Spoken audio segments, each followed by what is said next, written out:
Okay, thank you for having me again, Peter. Yes, what we witnessed in the last 48 hours of football in Europe was electric. Um, Victor Osimhen proved why he is a 75 million euro striker.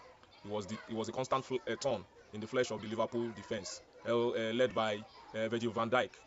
They could not contain him throughout the encounter. He was all over the place, constituting nuisance to the Liverpool defense. And he scored the first half goal that settled that encounter. Liverpool could not get into the game, and at the end of the game, Galatasaray got their 3 points. Thanks to the vociferous fans who were making all manner of noise from the beginning of the before even the start of the game till the end of the game. They were noisy. They created an electric atmosphere. Kudos to Galatasaray for securing their first victory in this season's UEFA Champions League.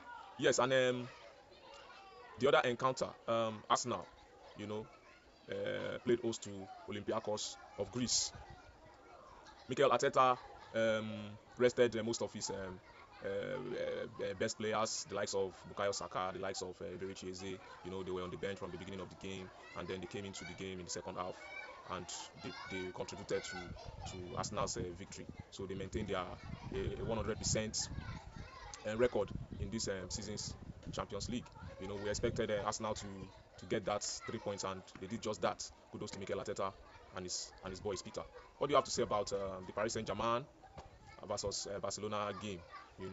It's a game that many people thought was going to be the final of last season's um, Champions League. Unfortunately, Barcelona could not make it past Inter Milan.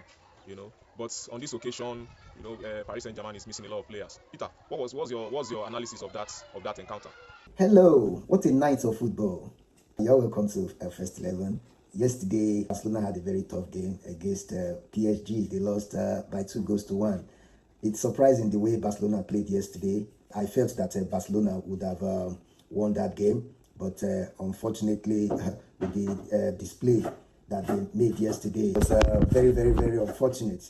So Barcelona, they played the second team of PSG and they lost. 5 of PSG players were not in that game. Dembele was not in that game. Marquinhos was not in that game. Kvaratskhelia was not in that game. Issaidoué was also not in that game. So everyone expected Barcelona to overcome PSG. But unfortunately, PSG defeated Barcelona right there at their own backyard. In that game, Barcelona, they did not really play very well. Itia had the midfield.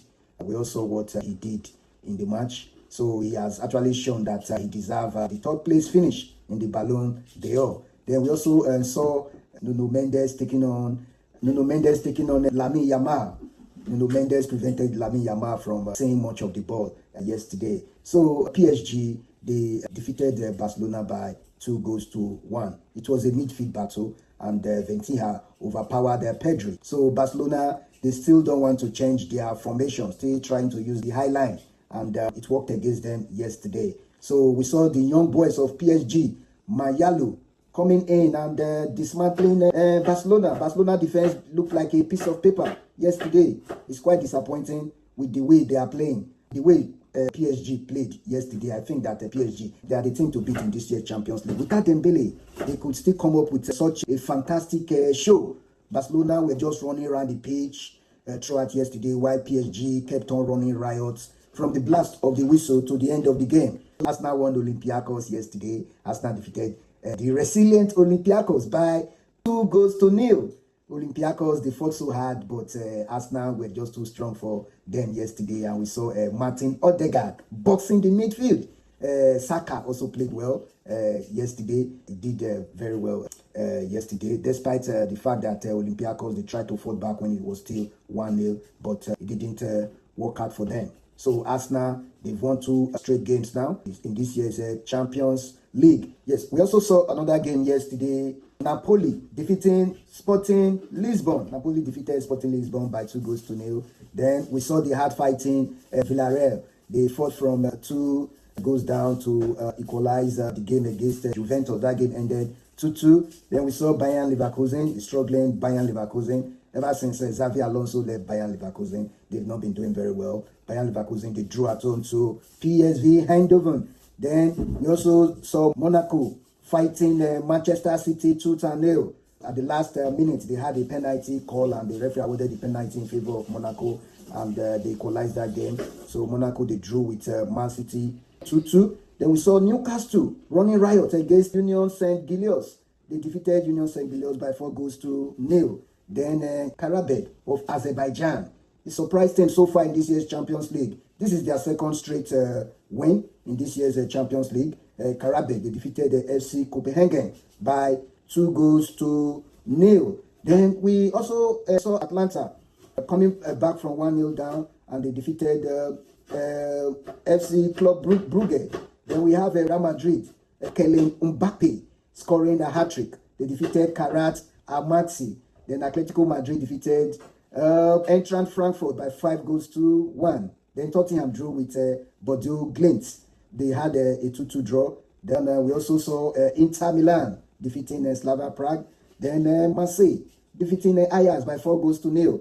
Then Parkforce were fired by the force of Bayern Munich. They were defeated by Bayern Munich by 5-1. Yes, Tuesday night we saw Jose Mourinho returning to his to a familiar surroundings, Stamford Bridge, to take on the Blues of Chelsea.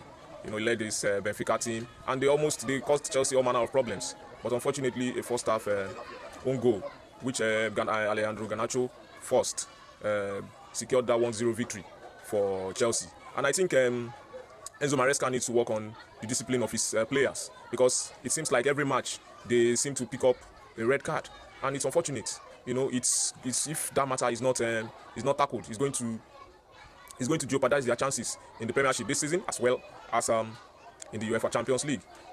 Joao Pedro was the recipient of a red card on this occasion, and I think Enzo Maresca needs to work on this. But kudos to Chelsea and kudos to Achimpong, who was that young player. Maresca has not trusted this boy, but I think the boy is the future. He was able to contribute to Chelsea maintaining that clean sheet and securing the much needed 3 points. Maybe this is the turning point for Chelsea. We'll see what happens in the days ahead. So thank you, viewers, for staying tuned. Goodbye.